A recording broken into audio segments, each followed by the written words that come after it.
की शान।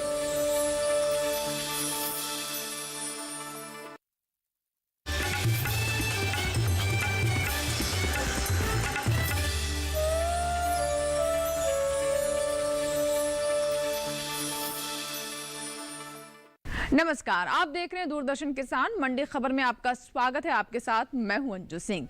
अगले आधे घंटे के दौरान हम आपको बताएंगे किस कृषि जिन्स के भाव में आई तेजी, किस में आई मंदी, साथ ही जानेंगे आगे किस ओर जा सकता है बाजार।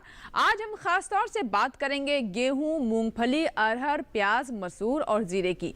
इसके अलावा भी कई और जिन्सों के भाव आप मंडी खबर में जान सकेंगे, लेकिन सबसे पहले नजर डालते हैं सुर्खियों पर। 17 लाख टन के पार पहुंचा गेहूं का निर्यात, पैदावार में बढ़त अनुमानित। बुलेटिन की शुरुआत करते हैं आज की खास खबरों से। इस साल होने वाले गेहूं के निर्यात में बम्पर इजाफा हुआ है।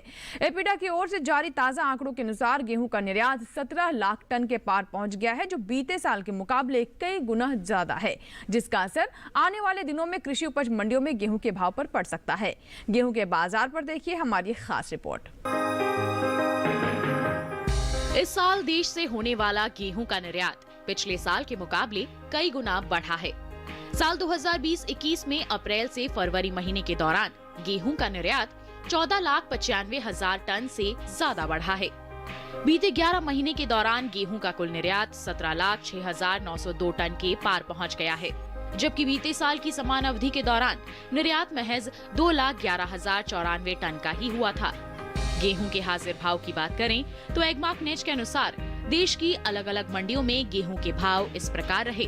गुजरात की धोराजी मंडी में 9 अप्रैल को लोकवान गेहूं का भाव रहा 1,595 रुपए। 10 अप्रैल को इसके भाव में कोई बदलाव नहीं हुआ और भाव 1,595 रुपए के स्तर पर बरकरार रहा। वहीं राज्य की ही राजकोट मंडी में इस दौरान गेहूं के सौदों में घटत बढ़त के साथ कारोबार हुआ। यहां 10 अप्रैल को लोकवान गेहूं 5 रुपए टूटकर 1,755 रुपए पर बिका, जबकि शरबती गेहूं के सौदे 10 रुपए चढ़कर 1,850 रुपए पर हुए। मध्य प्रदेश की खातेगांव मंडी में 9 अप्रैल को गेहूं का भाव था 1,980 रुपए। 10 अप्रैल को इसके भाव में 10 रुपए की तेजी आई और भाव हो गया 1,990 रुपए। इसी तरह राजस्थान की कोटा मंडी में गेहूं के भाव में 30 रुपए की बढ़त दर्ज की गई। यहां 10 अप्रैल को गेहूं के सौदे 30 रुपए मजबूत होकर 1,850 रुपए पर हुए, जबकि राजस्थान की बेगू मंडी में बीते 2 दिनों के दौरान गेहूं के भाव स्थिर रहे। यहां 9 और 10 अप्रैल को गेहूं बिना किसी उठापटक के 1,840 रुपए पर बिका। पैदावार पर नजर डालें तो फसल वर्ष 2020-21 के लिए कृषि मंत्रालय की ओर से जारी दूसरे अग्रिम अनुमान के अनुसार इस साल देश में गेहूं की पैदावार 10 करोड़ 92 लाख टन होने का अनुमान है। गेहूं पर ज्यादा जानकारी के लिए बात करते हैं बाजार के जानकार अनुज गुप्ता से, जो कि हमारे साथ फोन लाइन पर जुड़ चुके हैं। अनुज जी, स्वागत है आपका मंडी खबर में। सबसे पहले आपसे गेहूं के बारे में बात करेंगे। गेहूं के निर्यात को देखते हुए इसके भाव की आगे क्या स्थिति रहती है, क्या अनुमान लग रहा है? गेहूं की अगर बात करें तो गेहूं के बाजार में हमने तेजी आते हुए देखी है। गेहूं के बाजार में आवक कम होने की वजह से और डिमांड बढ़ने की वजह से भाव ऊपर आते हुए दिखाई दिए हैं। हमें लगता है आने वाली अवधि में गेहूं के बाजार में तेजी का रुख देखने को मिल सकता है, परंतु आने वाले समय में जो जैसे जैसे आवक बढ़ेगी तो भाव नीचे आते हुए दिखाई देंगे। फिलहाल अभी डिमांड बढ़ने की वजह से भावों में तेजी देखने को मिल रही है। किसानों के लिए आपकी तरफ से क्या सलाह है? उन्हें क्या करना चाहिए? फसल बेचें या रोके? बेहतर विकल्प क्या है उनके लिए? गेहूँ के किसानों को सलाह है जिनके पास गेहूँ रखा है फिलहाल अभी होल्ड करके चल सकते हैं। हमें लगता है छोटी अवधि में गेहूँ के बाजार में तेजी का रुख देखने को मिल सकता है। अगर किसान गेहूं को होल्ड करते हैं तो यहाँ से उनको छोटी अवधि में अच्छे दाम मिल सकते हैं। लंबी अवधि के लिए किसानों को सलाह है कि जो भी उछाल मिले वहाँ मंडियों का रुख करके चलें, क्योंकि लंबी अवधि में जैसे आवक बढ़ेगी भाव नरम होते हुए दिखाई देंगे। अनुज जी, बाजार के जानकार हमारे साथ लगातार बने हुए हैं। आगे अन्य जिन्सों के बारे में उनसे बात करेंगे, लेकिन फिलहाल रुख करते हैं बाकी की सुर्खियों का। अरहर की सरकारी खरीद से हुआ 7,000 से ज्यादा किसानों को लाभ, मंडियों में सीमित रही आवक। बीते 11 महीने के दौरान घटा मूंगफली का निर्यात, पैदावार में बढ़त संभव। और बात करते हैं अरहर की। न्यूनतम समर्थन मूल्य पर चल रही अरहर की खरीद से अब तक देश भर में 7,000 से ज्यादा किसानों को लाभ मिल चुका है। वहीं घरेलू स्तर पर इस साल अरहर की पैदावार में कुछ कमी आ सकती है, जिसका असर अरहर के भाव पर पड़ सकता है। अरहर के बाजार पर देखिए हमारी ये विशेष रिपोर्ट। इन दिनों दलहनी किसानों से अरहर की सरकारी खरीद हो रही है।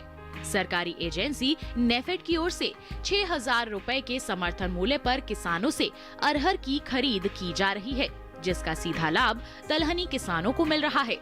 नेफेड ने 6 अप्रैल तक अरहर की कुल खरीद 10,982 टन से ज्यादा की कर ली है। अब तक अरहर की सरकारी खरीद महाराष्ट्र, आंध्र प्रदेश, गुजरात, तमिलनाडु और कर्नाटक राज्य से की गई है। कर्नाटक से अरहर की कुल खरीद 8,969 टन की हो चुकी है। महाराष्ट्र से अरहर की खरीद 1,245 टन, गुजरात से इसकी खरीद 554 टन, आंध्र प्रदेश से 179 टन, तमिलनाडु से 31 टन अरहर खरीदी जा चुकी है। इस सरकारी खरीद से अब तक 7,000 से ज्यादा किसानों को लाभ मिला है। वहीं घरेलू स्तर पर इस साल प्रमुख दलहनी फसलों में शामिल खरीफ अरहर की पैदावार में कमी का अनुमान है। कृषि मंत्रालय के दूसरे अग्रिम अनुमान के अनुसार खरीफ सीजन में साबुत अरहर की उपज में 10,000 टन की कमी हो सकती है। 2020-21 के लिए जारी दूसरे अग्रिम अनुमान के अनुसार अरहर की पैदावार 38,80,000 टन रह सकती है, जबकि बीते साल की समान अवधि के दौरान उपज 38,90,000 टन की ही रही थी। फिलहाल एगमार्क नेट के अनुसार देश की अलग अलग मंडियों में साबुत अरहर के भाव कुछ इस प्रकार रहे। गुजरात की दाहोद मंडी में 9 अप्रैल को साबुत अरहर का भाव रहा 5,900 रुपए। 10 अप्रैल को इसके भाव में कोई बदलाव नहीं हुआ और भाव 5,900 रुपए पर ही बरकरार रहा। राज्य की जामनगर मंडी में इस दौरान साबुत अरहर के सौदों में 12 रुपए की मजबूती के साथ कारोबार हुआ। यहाँ 10 अप्रैल को अरहर का भाव रहा 5,200 रुपए, जो 9 अप्रैल को 5,188 रुपए था। हालांकि राजकोट मंडी में 9 अप्रैल को साबुत अरहर का भाव था 6,375 रुपए। 10 अप्रैल को इसके सौदे 75 रुपए टूटकर 6,300 रुपए पर हुए।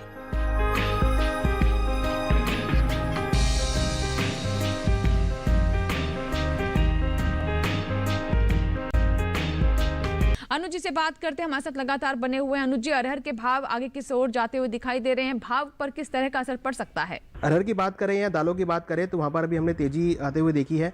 वायदा व्यापार के अंदर भी हमने दालों में तेजी देखी है। फिजिकल मार्केट के अंदर भी डिमांड बढ़ने की वजह से भावों में उच्चतम स्तर आते हुए दिखाई दिए हैं। सरकारी खरीद बढ़ने की वजह से भावों को सपोर्ट मिलता हुआ दिखाई दिया है। मंडियों के अंदर आवक कम होने की वजह से भी भावों को सपोर्ट मिला है। हमें लगता है छोटी अवधि में अरहर के बाजार में और दालों में तेजी का रुख देखने को मिल सकता है। जी, तो ऐसे में किसानों के लिए आपकी तरफ से क्या सलाह रहेगी, उन्हें क्या करना चाहिए? अरहर की बात करें या दालों की बात करें तो वहाँ पर भी हमने तेजी आते हुए देखी है। वायदा व्यापार के अंदर भी हमने दालों में तेजी देखी है। फिजिकल मार्केट के अंदर भी डिमांड बढ़ने की वजह से भावों में उच्चतम स्तर आते हुए दिखाई दिए हैं। सरकारी खरीद बढ़ने की वजह से भावों को सपोर्ट मिलता हुआ दिखाई दिया है। मंडियों के अंदर आवक कम होने की वजह से भी भावों को सपोर्ट मिला है। हमें लगता है छोटी अवधि में अरहर के बाजार में और दालों में तेजी का रुख देखने को मिल सकता है। अनुज जी, बाजार के जानकार जिन्होंने अभी हमें जानकारी दी और सुझाव दिया, जिसको ध्यान में रखते हुए हमारे किसान आगे की अपनी योजना बना सकते हैं। बढ़ते हैं आगे और अब बात कर लेते हैं कपास की। गुजरात की राजकोट मंडी में कपास का भाव रहा 6,505 रुपए। यहाँ की धोल मंडी में भाव रहा 5,585 रुपए और राज्य की जामनगर मंडी में भाव रहा 5,635 रुपए। सही भाव आवक और गुणवत्ता के अनुसार है। कपास के बाद अब नजर डालते हैं शिमला मिर्च के भाव पर। देखते हैं देश की अलग अलग मंडियों में कैसे रहे शिमला मिर्च के भाव। सबसे पहले बात पंजाब की मोगा मंडी में शिमला मिर्च का भाव रहा 1,600 रुपए। यहाँ की लुधियाना मंडी में भाव रहा 1,200 रुपए और हिमाचल प्रदेश की सोलन मंडी में भाव रहा 2,900 रुपए। सही भाव आवक और गुणवत्ता के अनुसार है। इसी के साथ ही हमारे लिए यहाँ वक्त हो गया छोटे से ब्रेक का। ब्रेक के उस पार बात होगी मूंगफली और मसूर की। आप बने रहें दूरदर्शन किसान के साथ, देखते रहें मंडी खबर। छोटा सा ब्रेक।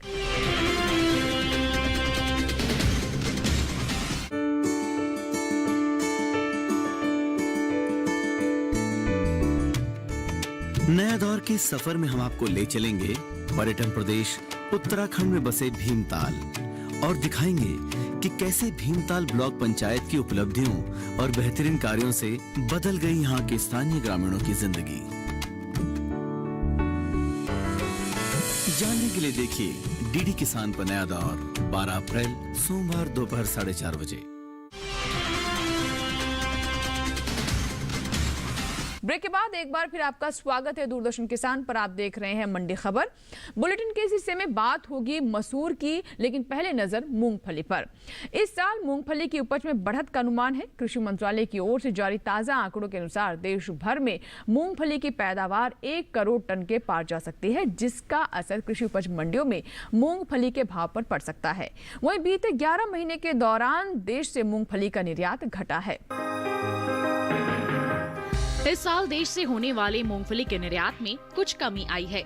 इसका असर आगे आने वाले दिनों में घरेलू स्तर पर कृषि उपज मंडियों में मूंगफली के भाव पर पड़ सकता है। मूंगफली के निर्यात की बात करें तो साल 2020-21 में अप्रैल से फरवरी के दौरान मूंगफली के निर्यात में 16,000 टन की कमी आई है। वाणिज्य मंत्रालय की संस्था एपिडा के अनुसार देश से इस साल 5,89,658 टन मूंगफली का निर्यात हुआ है, जबकि पिछले साल की समान अवधि में निर्यात 6,06,317 टन का हुआ था। वहीं देश भर में मूंगफली की पैदावार में बढ़त का अनुमान है। इस साल मूंगफली की उपज 1 करोड़ टन के पार जा सकती है, जिसका असर कृषि उपज मंडियों में मूंगफली के भाव पर पड़ सकता है। फसल वर्ष 2020-21 के लिए जारी कृषि मंत्रालय के दूसरे अग्रिम अनुमान के मुताबिक मूंगफली की उपज 1 करोड़ 1 लाख टन के पार जा सकती है, जबकि बीते साल इस दौरान उपज 99,52,000 टन रही थी। एगमार्क नेट के मुताबिक देश के अलग अलग राज्यों की मंडियों में मूंगफली के भाव कुछ इस तरह से रहे। गुजरात की अमरेली मंडी में 9 अप्रैल को मूंगफली का भाव रहा 6,330 रुपए। 10 अप्रैल को इसके भाव में 40 रुपए की गिरावट आई और भाव 6,290 रुपए पर आ गया। वहीं राज्य की भनवद मंडी में इस दौरान मूंगफली के सौदों में 1,000 रुपए के उछाल के साथ कारोबार हुआ। यहां 10 अप्रैल को मूंगफली का भाव रहा 6,000 रुपए, जो 8 अप्रैल को 5,000 रुपए था। हालांकि दाहोद मंडी में मूंगफली के भाव स्थिर रहे। यहां 1 और 10 अप्रैल को मूंगफली बिना किसी उतार चढ़ाव के 5,000 रुपए पर बिकी। गुजरात की धोल मंडी में 9 अप्रैल को मूंगफली का भाव था 5,615 रुपए। 10 अप्रैल को इसकी सौदे 290 रुपए लुढ़ककर 5,325 रुपए पर हुए। मूंगफली के भाव में नरमी का सिलसिला जामनगर मंडी में भी कायम रहा। यहाँ 10 अप्रैल को मूंगफली के भाव 40 रुपए टूटकर 5,750 रुपए पर आ गए।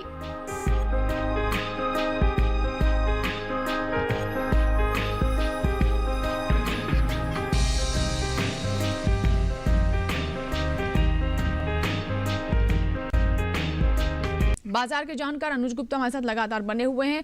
अनुज जी, मूंगफली के भाव की अगर हम बात करें तो क्या स्थिति रह सकती है? जो मौजूदा चीजें हैं उनको देखते हुए भाव पर किस तरह का असर रह सकता है? मूंगफली के बाजार में हमने तेजी आते हुए देखी है।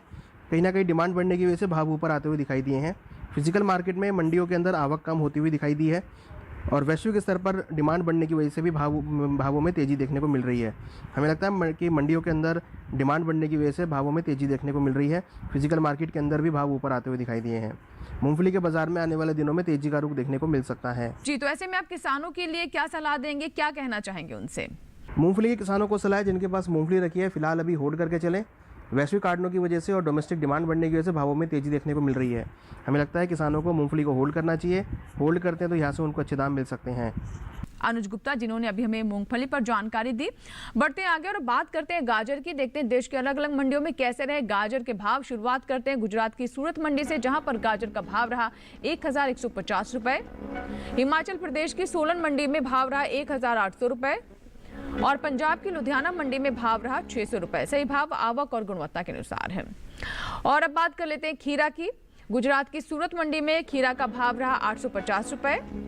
हरियाणा की गोहाना मंडी की बात करें तो यहाँ पर खीरा का भाव रहा 600 रुपए और पंजाब की मोगा मंडी में भाव रहा 300 रुपए। सही भाव आवक गुणवत्ता के अनुसार है। और अब बात कर लेते हैं मसूर की। शनिवार को अधिकतर कृषि उपज मंडियों में मसूर की आवक सुस्त देखने को मिली। मसूर के हाजिर भाव की बात करें तो एगमार्क नेट के अनुसार शनिवार को उत्तर प्रदेश की मोहदा मंडी में मसूर का भाव रहा 5,500 रुपए। यहाँ की मेहरौनी मंडी में भाव रहा 5,250 रुपए, जबकि राजस्थान की कोटा मंडी में इस दौरान मसूर का भाव रहा 5,700 रुपए। मसूर की पैदावार की बात करें तो इस साल मसूर की पैदावार बीते साल से ज्यादा हो सकती है। फसल वर्ष 2020-21 के लिए कृषि मंत्रालय की ओर से जारी दूसरे अग्रिम अनुमान के अनुसार इस साल देश में मसूर की पैदावार 13 लाख टन से ज्यादा होने का अनुमान है, जबकि साल 2019-20 के दौरान देश में मसूर की उपज 11 लाख टन रही थी। और आइए बात कर लेते हैं अनुज गुप्ता से, बाजार के जानकार हमारे साथ लगातार बने हुए। अनुज जी, मसूर की स्थिति क्या कह रही है? मौजूदा जो हालात है उसको देखते हुए बाजार में भाव किस तरह के देखने को मिल सकते हैं हमें आने वाले समय में? मसूर की अगर बात करें तो मसूर के अंदर भी हमने बढ़त बनते हुए देखी है। सभी दालों में तेजी का रुख रहा है। सरकारी खरीद बढ़ने की वजह से मसूर के भावों में भी तेजी देखने को मिल रही है। हमें लगता है छोटी अवधि में मसूर के बाजार में तेजी का रुख बना रहेगा। अनुज जी, ऐसे में किसानों को क्या करना चाहिए? किस योजना के तहत उन्हें अपनी फसल रोकनी चाहिए या बेचनी चाहिए, या फिर धीरे धीरे अपनी फसल निकालने? क्या कहना चाहेंगे उन्हें? जिन किसानों के पास मसूर रखा है, हमें लगता है कि उनको मसूर को होल्ड करना चाहिए। छोटी अवधि में भावों में तेजी का रुख बना रहेगा। कहीं ना कहीं देखें तो जिस तरीके से आवक कम हुई है और सरकारी खरीद बढ़ी है, उससे भावों को सपोर्ट मिलता हुआ दिखाई दिया है। तो किसानों के लिए सलाह है कि जिनके पास मसूर रखा है या फिर जो भी दालें हैं वो भी होल्ड करके चल सकते हैं। छोटी अवधि में डिमांड बढ़ने की वजह से भावों में तेजी का रुख देखने को मिल सकता है और किसानों को यहाँ से अच्छे दाम मिल सकते हैं। अनुज जी ने अभी मसूर पर हमें जानकारी दी। फिलहाल अभी वक्त हुआ एक छोटे से ब्रेक का। ब्रेक के बाद जब वापस आएंगे तो बात करेंगे प्याज और जीरे की। आप बने रहे दूरदर्शन किसान के साथ, देखते रहे मंडी खबर। छोटा सा ब्रेक। हम किसी से कम नहीं, एक रियलिटी शो जिसमें 16 अनुभवी किसान खेती के ज्ञान और विज्ञान से सबको अवगत करवाएंगे। मनोरंजन से भरा कार्यक्रम, 4 टीमों की कांटेदार टक्कर, कौन सी टीम टॉप करेगी और कौन सी टीम जाएगी डेंजर जोन में, और कौन होगा विजेता। डीडी किसान पर देखिए रविवार रात 8 बजे। हम किसी से कम नहीं। डीडी किसान पर हर रविवार रात 8 बजे।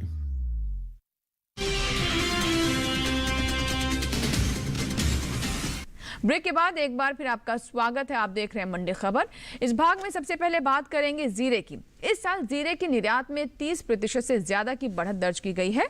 भारतीय मसाला बोर्ड के मुताबिक साल 2020 के अप्रैल से सितंबर महीने के दौरान देश से कुल 1,53,000 टन से ज्यादा जीरे का निर्यात हुआ है, जबकि बीते साल की समान अवधि की बात करें तब निर्यात 1,15,000 टन का हुआ था। जीरे के हाजिर भाव की बात करें, एगमार्क नेट के अनुसार शनिवार को गुजरात की भनवद मंडी में जीरे का भाव रहा 11,500 रुपए। यहाँ के ध्रोल मंडी में भाव रहा 10,865 रुपए। राज्य की जामनगर मंडी में जीरा 11,575 रुपए पर बिका, जबकि राजकोट मंडी में इस दौरान जीरे के सौदे 12,500 रुपए पर हुए। सही भाव आवक गुणवत्ता के अनुसार है। और आइए अब जीरे पर बात कर लेते हैं अनुज गुप्ता से। अनुज जी, क्या कहना चाहेंगे आप? आने वाले दिनों में जीरे के भाव किस दिशा में जा सकते हैं? क्या भाव गिरेंगे या बढ़ेंगे? मौजूदा स्थिति को देखते हुए भाव पर किस तरह का असर हो सकता है? जीरे की अगर बात करें तो जीरे में भी हमने तेजी आते हुए देखी है। फिजिकल मार्केट में जीरे में तेजी लौटती हुई दिखाई दी है। हमें लगता है जीरे के बाजार में आने वाले दिनों में तेजी का रुख बना रहेगा। इस बार जीरे की क्रॉप कम देखने को मिली है और एकरेज भी कम देखने को मिली है। हमें लगता है आने वाली अवधि में जीरे में तेजी का रुख देखने को मिल सकता है। निर्यात मांग बढ़ने से भी भावों को सपोर्ट मिला है और वादा व्यापार के अंदर भी भाव ऊपर आते हुए दिखाई दिए हैं। हमें लगता है जीरे के बाजार में आने वाले दिनों में तेजी का रुख देखने को मिल सकता है। जी अनुज जी, तो ऐसे में आप किसानों को क्या सलाह देंगे? जीरे के किसानों को सलाह है जिनके पास जीरा रखा है अभी फिलहाल होल्ड करके चलें। हमें लगता है छोटी अवधि में आने वाली अवधि में भावों में तेजी देखने को मिल सकती है। निर्यात मांग से भावों को सपोर्ट मिलता हुआ दिखाई देगा। जिन किसानों के पास जीरा रखा है फिलहाल अभी होल्ड करके चलें। छोटी अवधि में भावों में तेजी देखने को मिल सकती है। तो ये तो बात हुई जीरे की। अब बात कर लेते हैं हरी मिर्च की। देखते हैं देश के अलग अलग मंडियों में कैसे रहे हरी मिर्च के भाव। सबसे पहले बात राजकोट मंडी की, जहां हरी मिर्च का भाव रहा 1,950 रुपए। हरियाणा की गोहाना मंडी में भाव रहा 2,500 रुपए और पंजाब की मोगा मंडी में भाव रहा 2,600 रुपए। सही भाव आवक गुणवत्ता के अनुसार है। और आइए बात कर लेते हैं टमाटर की। और टमाटर में अगर हम बात करें तो सबसे पहले नजर डालते हैं पश्चिम बंगाल की सिलीगुड़ी मंडी पर, जहां पर टमाटर का भाव रहा 400 रुपए। वहीं राजस्थान की जयपुर मंडी में भाव रहा 750 रुपए और पंजाब की लुधियाना मंडी में भाव रहा 700 रुपए। तो भी हमने बात की टमाटर के भाव की। आइए अब नजर डाल लेते हैं प्याज के। आखिर में प्याज के भाव देख लेते हैं। इस साल प्याज की पैदावार बीते साल के मुकाबले आगे रह सकती है। कृषि मंत्रालय के इस साल के बागवानी फसलों के लिए जारी पहले अग्रिम अनुमान के मुताबिक देश में इस साल प्याज की उपज बीते साल से 34,73,000 टन ज्यादा हो सकती है।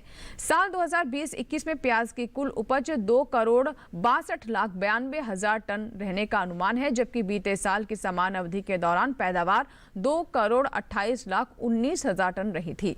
वहीं प्याज के हाजिर भाव की बात करें तो एगमार्क नेट के मुताबिक शनिवार को गुजरात की सूरत मंडी में प्याज का भाव रहा 800 रुपए। हरियाणा की गोहाना मंडी में भाव रहा 900 रुपए। हिमाचल प्रदेश की सोलन मंडी में प्याज का भाव रहा 1,600 रुपए। जबकि पंजाब के लुधियाना मंडी में प्याज के सौदे 1300 रुपए पर हुए। सब्जियों के निर्यात पर नजर डालें तो कृषि मंत्रालय के ताजा आंकड़ों के अनुसार सब्जियों के निर्यात में खासा इजाफा हुआ है। साल 2020-21 में अप्रैल से फरवरी महीने के दौरान देश से कुल सब्जियों का निर्यात 20,84,599 टन का हो चुका है, जबकि बीते साल की समान अवधि के दौरान 17,20,999 टन ही सब्जियों का निर्यात हो सका था। अनुज जी से बात करते हैं। अनुज जी, अभी हमने स्थिति बताई निर्यात की सब्जियों को लेकर, आपको क्या लगता है कि अब बाजार में प्याज के भाव किस तरह से रह सकते हैं? क्या भाव बढ़ेंगे या नरम होंगे, क्या लगता है आपको? प्याज की अगर बात करें तो प्याज में हमने नरमी आते हुए देखी है। आवक बढ़ने की वजह से भाव नरम होते हुए दिखाई दिए हैं। इस बार बम्पर क्रॉप देखने को मिल रही है। हमें लगता है छोटी अवधि में प्याज के बाजार में नरमी का रुख बना रहेगा। जी, तो ऐसे में किसानों के लिए आपकी तरफ से सलाह क्या रहेगी? आवक होने की वजह से मंडियों के अंदर हमें लगता है कि भावों में नरमी का रुख बना रहेगा। तो प्याज के किसानों को सलाह है कि फिलहाल अभी मंडियों का रुख करके चलें। छोटी अवधि में भाव नरम रह सकते हैं। हमें लगता है जिस तरीके से आवक बढ़ रही है और जिस तरह बम्पर क्रॉप है, भावों में नरमी होते हुए दिखाई देगी। तो किसानों के लिए सलाह है कि वो अपनी क्रॉप को बेच के निकल जाएं। आने वाले दिनों में भाव नरम हो सकते हैं। अनुज जी, हमसे जुड़ने के लिए और किसानों को इतनी महत्वपूर्ण जानकारी साझा करने के लिए आपका बहुत बहुत शुक्रिया। उम्मीद करते हैं हमारे किसानों को जरूर आपकी सलाह से लाभ मिलेगा। इसी के साथ ही आज के मंडी खबर में फिलहाल इतना ही। उम्मीद है किसानों को अपनी उपज का सही भाव लेने में मंडी खबर से मदद मिल रही है। फिलहाल लेते हैं विदा, नमस्कार। लेकिन आप बने रहे दूरदर्शन किसान के साथ।